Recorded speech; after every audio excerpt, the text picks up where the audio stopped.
Este martes, en La Báscula. A ver, doctor, hace días el secretario de Educación, Emilio Choaifet, dio a conocer una especie de primer balance oficial de su dependencia, de la SEP, sobre el resultado de la reforma educativa.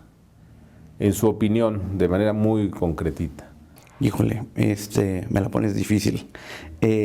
Fue regular desde mi punto de vista. O sea, sin duda alguna, hay avances que se están haciendo para implementar la reforma educativa, pero en este informe sorprende la falta de autocrítica y de reconocimiento de retos muy importantes que tiene la reforma. En su opinión, doctor, ¿cuáles son las bondades así muy concretas que nos anunció Emilio Choaifet?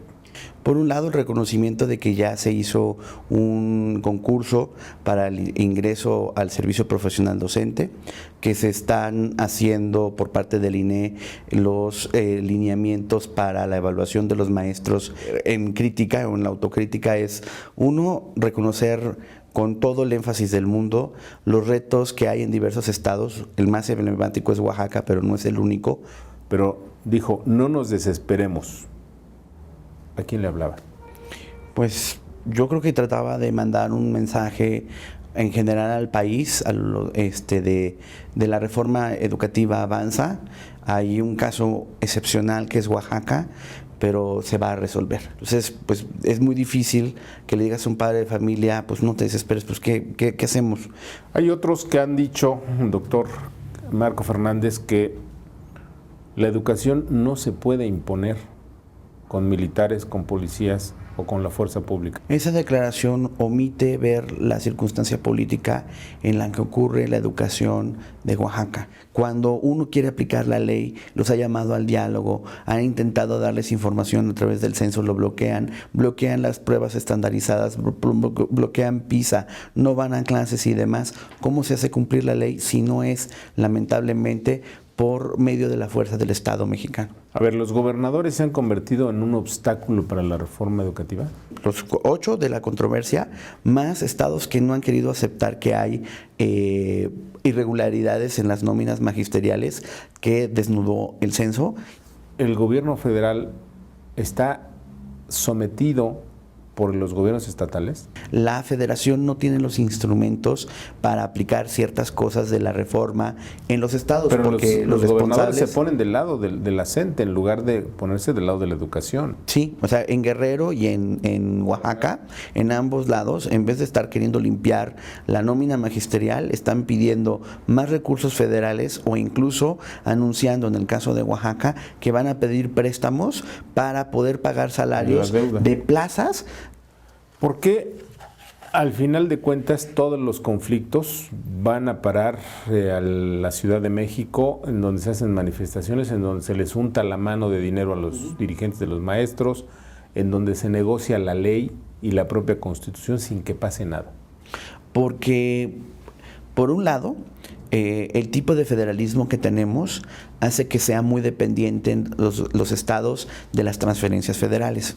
Eso ha creado incentivos perversos de la propia autoridad en los estados para ser irresponsables y muchas veces permitir, y en el pasado ha ocurrido, fomentar manifestaciones magisteriales con el fin de obtener más recursos federales. El gobierno federal tiene un muy ambicioso programa de alfabetización digital. Híjole, pues yo recientemente escribí un ensayo al respecto, un ensayo crítico, porque cuando uno observa cómo está operando el programa, pues sí parece una toma de pelo. Y sobre todo lo que frustra es que el gobierno federal no aprendió ni de la experiencia internacional, ni de la propia experiencia mexicana. El conocimiento no viene de la ósmosis. A ti te dan una tableta, y al no niño, por eso solito el niño va a aprender, no. Y al profesor, ¿cómo lo vamos a capacitar para utilizar la tableta, adaptarlo al plan de estudios y que le saquemos el jugo? Se utiliza, más bien cierto o falso, que las nuevas tecnologías de la información y la comunicación pues van a servirle a los niños, van a ser... Por sí solas, no.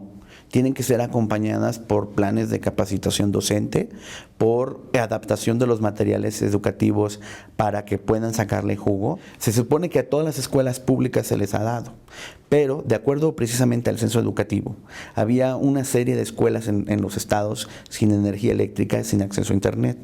El secretario Choife dice, ya estamos empezando a cubrir esos problemas, pero no han dado información de realmente cuántas escuelas ya tienen todos estos servicios que puedan utilizar adecuadamente las tabletas. ¿Por qué no se garantiza primero la infraestructura, los sistemas de mantenimiento, etcétera, antes de hacer estos programas? Todo resulta una especie de insulto, ¿no? De ofensa. Porque este programa tiene obviamente un propósito de rentabilidad política. Son muy visibles, todo el mundo puede decir, yo le llamo la tentación de gobernar por deslumbrón. ¿Por qué no hay una sola voz en el Congreso, en los partidos opositores, sean de la derecha o de la izquierda, los opositores al gobierno? ¿Por qué nadie dice nada? Porque son populistas y hay que dejarlo con claridad. Hace 2 años yo estuve en la comparecencia del señor secretario en la Comisión de Educación del Senado. Y en vez de que los señores senadores hicieran preguntas inteligentes e informadas, diversos senadores de todos los partidos políticos, incluidos de la oposición, pidiendo que mejor las tabletas también estuvieran en sus estados. La Báscula, martes, 10 de la noche.